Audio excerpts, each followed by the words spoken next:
The Last Breath. The late 19th century marked a grim chapter for Native American resistance as the U.S. government, driven by a vision of dominance over the continent, systematically subdued the last major Native uprisings. Among these was the harrowing journey of the Nez Perce in 1877. Ordered to relocate to a reservation, the Nez Perce tribe, led by Chief Joseph, resisted confinement, fleeing nearly 1,300 miles towards Canada in hopes of freedom beyond U.S. reach. For months, they evaded military forces through rough terrain, but just 50 miles from the Canadian border, they stopped to rest.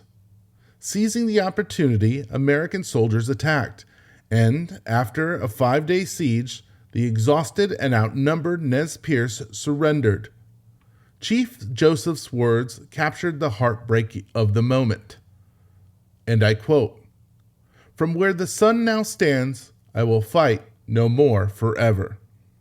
Meanwhile, resistance in the Southwest simmered as Apache warriors, led by Geronimo, took up arms to defend their land. They employed hit-and-run tactics against U.S. forces and settlers, leveraging their mastery of the desert landscape. For years, Geronimo and his fighters raided settlements and evaded capture, making the Apache nearly legendary foes in the American consciousness. But by 1886, worn down by relentless pursuit, Geronimo surrendered to General Nelson Miles. Nearly 500 Apache, though fewer than 36 had been involved in the raids, were rounded up and sent to prison camps in Florida. The long journey took a heavy toll. Nearly a quarter of those held perished in captivity. As the 1880s drew to a close, desperation fueled a new kind of resistance across the Great Plains. The ghost dance religion, sparked by a vision from Paiute shaman Wovoka, promised a peaceful deliverance from the suffering brought by white settlers. Wovoka prophesied that if Native people united in this sacred dance, a cataclysm would cleanse the land, restoring it to its former state.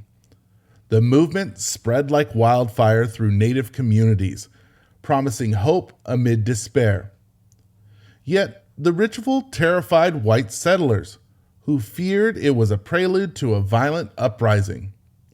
President Benjamin Harrison dispatched thousands of troops to Sioux territory in South Dakota, determined to crush any threat. The military response reached a tragic peak at Wounded Knee in December of 1890. Amid rising tensions, Sioux leader Sitting Bull was killed while Indian police attempted to arrest him, sparking widespread panic. Fleeing Sioux were intercepted by U.S. soldiers at Wounded Knee Creek, where a tense standoff turned into a chaotic bloodbath. Shots rang out, and within minutes, over 200 Sioux men, women, and children lay dead or dying in the snow, their bodies scattered across the frozen ground. The massacre at Wounded Knee effectively marked the end of Native armed resistance in the West. But violence was not the only weapon used against Native Americans in these years. U.S. policies aimed at civilizing indigenous communities through forced assimilation struck at the very heart of Native culture. In 1877, Congress allocated funds to create a system of Indian schools designated to destroy the Indian in him and save the man. Students were removed from their families, stripped of their traditional clothing, and given Anglo-American names. These boarding schools were sites of cultural erasure, where Native American children's hair was cut, their languages forbidden, and their spiritual practices outlawed. Boys were trained in agriculture and manual trades, while girls learned domestic skills, all aimed at transforming Native children into what the government deemed productive American citizens. Resistance to these schools was fierce. Many Native parents refused to send their children, leading authorities to resort to military force, sometimes kidnapping children to fill these institutions. The boarding schools were only part of a larger campaign. In 1887, the Dawes Servility Act, framed as a humanitarian effort to aid Native assimilation, dealt a severe blow to Native communal life. This legislation parceled out tribal lands to individual plots, pushing Native families to adopt a Euro-American model of private land ownership. Through this act, Native landholdings shrank drastically, from 138 million acres to just 48 million, as surplus lands were sold off to white settlers. Intended to foster self-reliance, the act instead fragmented communities and struck at the foundations of Native identity, effectively imposing a new version of the Homestead Act upon Native families who had little choice but to comply or risk total destruction.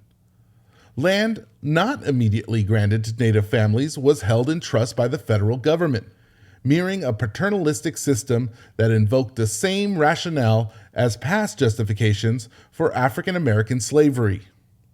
The government would maintain control for 25 years, only granting full ownership once the recipients were deemed sufficiently civilized to become American citizens, a status formally granted to all Native Americans in 1924. Some observers, sympathetic to the plight of Native communities, began to speak out. In 1881, Helen Hunt Jackson's A Century of Dishonor exposed the brutal injustices Native Americans had endured, from forced removals to reservation poverty. Her work ignited public outrage and spurred the formation of the Indian Rights Association, which advocated dismantling the reservation system, though often with assimilationist motives. By the late 19th century, there was a growing belief among reformers that only through integration into American society could Native communities survive, a perspective that ignored the strength and resilience of Native cultures.